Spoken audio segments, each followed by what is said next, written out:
If there were no Toyota Tacoma and you had to buy a car, what would you buy?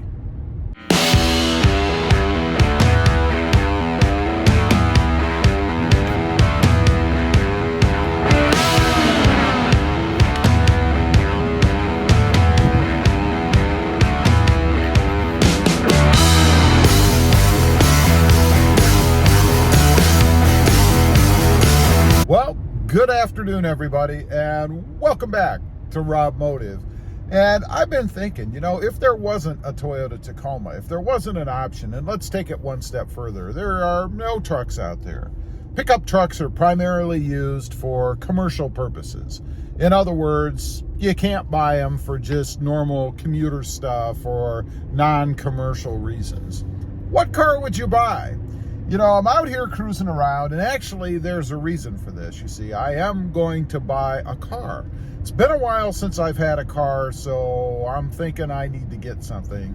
And primarily it's because I've been driving around in a car here for a little bit, and I kind of miss driving a car in addition to the truck.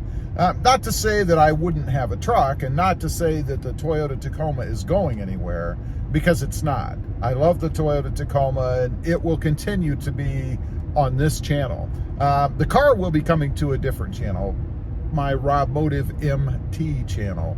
But anyway, there are a few options I've been considering. I've had cars in the past, obviously. I don't think there's anybody my age anyway who probably has not had a car at some point in their life.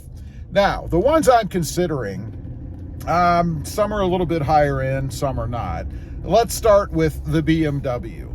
I've had a BMW. It was the 3 Series a long time ago, and I really did like it. But, it seemed after I had it for a while, it kind of lost some power, kind of got slower. Now, I do want something that has a little bit of power, acceleration. Something that I do have now in the Toyota Tacoma because of the Sprint booster and its removal of throttle lag. So it has to have some guts. The BMW 3, probably not, only because of my prior experience with it. I had a Corvette, not for a real long time, a few months probably, maybe a year, I don't recall. And that thing was lightning fast, but horribly uncomfortable, and I couldn't see out of it.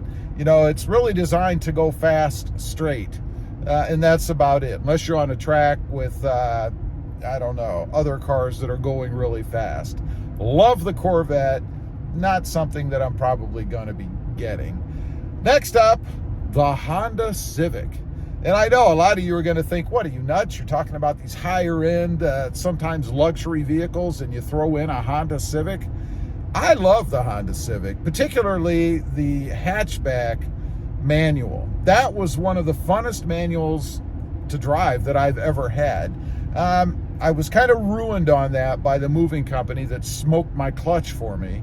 But still, I do like them, although I really don't care much for the latest body style. I think they're a bit ugly. The SI is another option, but I've had an SI in the past as well, and it was very disappointing. That holds the record for me for the shortest time I've ever had a vehicle. I think it was 2 or 3 months. So not going to get anything like that, I don't think. The Audi. Now, the Audi is probably one of the best cars that I've ever had. I had an Audi A4. We actually had 2 of them. I had one, and then my wife had one. They were awesome cars. They were quick, and I believe they were a Turbo 4. But they were fast, and I love those cars. Smooth, felt like you were gliding when you were driving. I would say the best driving experience that I've ever had in a car. But been there, done it, had 2 of them, and I'm not really digging the latest body style in them either. So probably not. Nothing wrong with them. I still do like them, but not something that I'm probably going to pull the trigger on, something that I'm looking to get. Brings me to my next one, and those are Porsches, or Porsches if you're of that ilk. I loved mine. I've had 3 of them. I had 2 Porsche Caymans and 1 Boxster.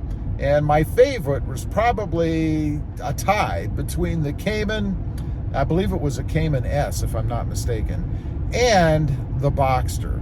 That Boxster was a blast. It was quick, it was gorgeous, it was convertible, and honestly, the only reason I sold it is because we decided to move, and I wasn't gonna haul, you know, 4 cars with me down to South Texas. So it was one of the ones that wasn't real practical. It's a 2-seater, and it had to go. But it's one of my biggest regrets, getting rid of that Porsche Boxster. It was an awesome, awesome car. So it brings me to the front runner, I suppose. And I know a lot of people are going to say, well, why not an SUV or something like that? I'm not really into SUVs. The best SUV I ever had was probably a Jeep Cherokee high altitude.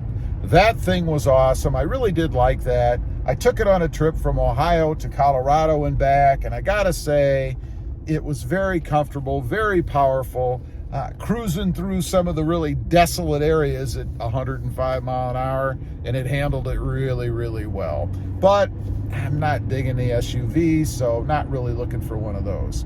So back to the front runner.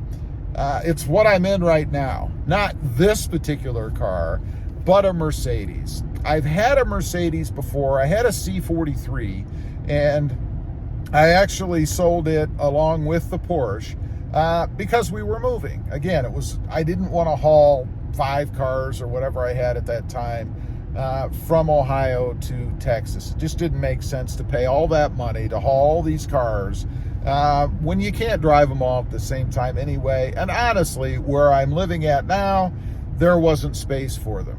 Where I was before, I had capacity for like 10 cars or something in garage space or barn space. We'll call it building space. But I don't have that in South Texas. I have capacity for really 3 inside and maybe a couple outside. I could stretch 5, but I don't want that many again, and not probably going to do that. Never say never. But the Mercedes, I love the Mercedes for a bunch of different reasons. I like the design of it. I like the way it looks. I like the luxury of it, the feel of it, the comfort of it.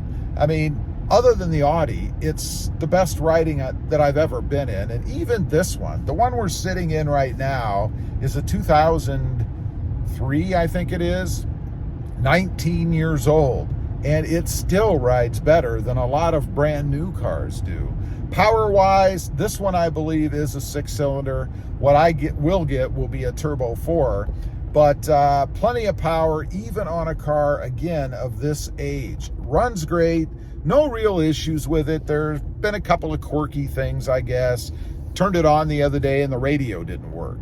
I don't know why. It was just a blank screen. Turned it off and the radio started working again. So it's at the age, 19 years, that there's going to be a lot of quirky things going wrong with it. There's also a busted vanity mirror up here, the cover. But what I'm thinking is probably a 3 Series. So it'd be like a Mercedes C300, something like that, because I really like the new one. The 2022 with its redesign on the interior. I have to say, I prefer the older body style, meaning before they just did the redesign, but I definitely prefer the interior. It's very futuristic, a lot of screens, digital stuff like that, and I think it's awesome. That's what I'm going to try to put my hands on. Anyway, that's what I'm thinking. Again, not for this channel. It'll be on the Robmotive MT channel if you want to check that out. I'm curious though, if there wasn't a Toyota Tacoma or any other pickup truck that you could buy, what car would you opt for? Leave a comment. I'd be curious to know. Also, real quick, I do have 2 additional channels. Robmotive MT, all about mini trucks currently, and Robmotive JT, all about the Jeep Gladiator. Check them out, and if you're interested, why not subscribe? Thanks for watching. Stay safe out there. Bye.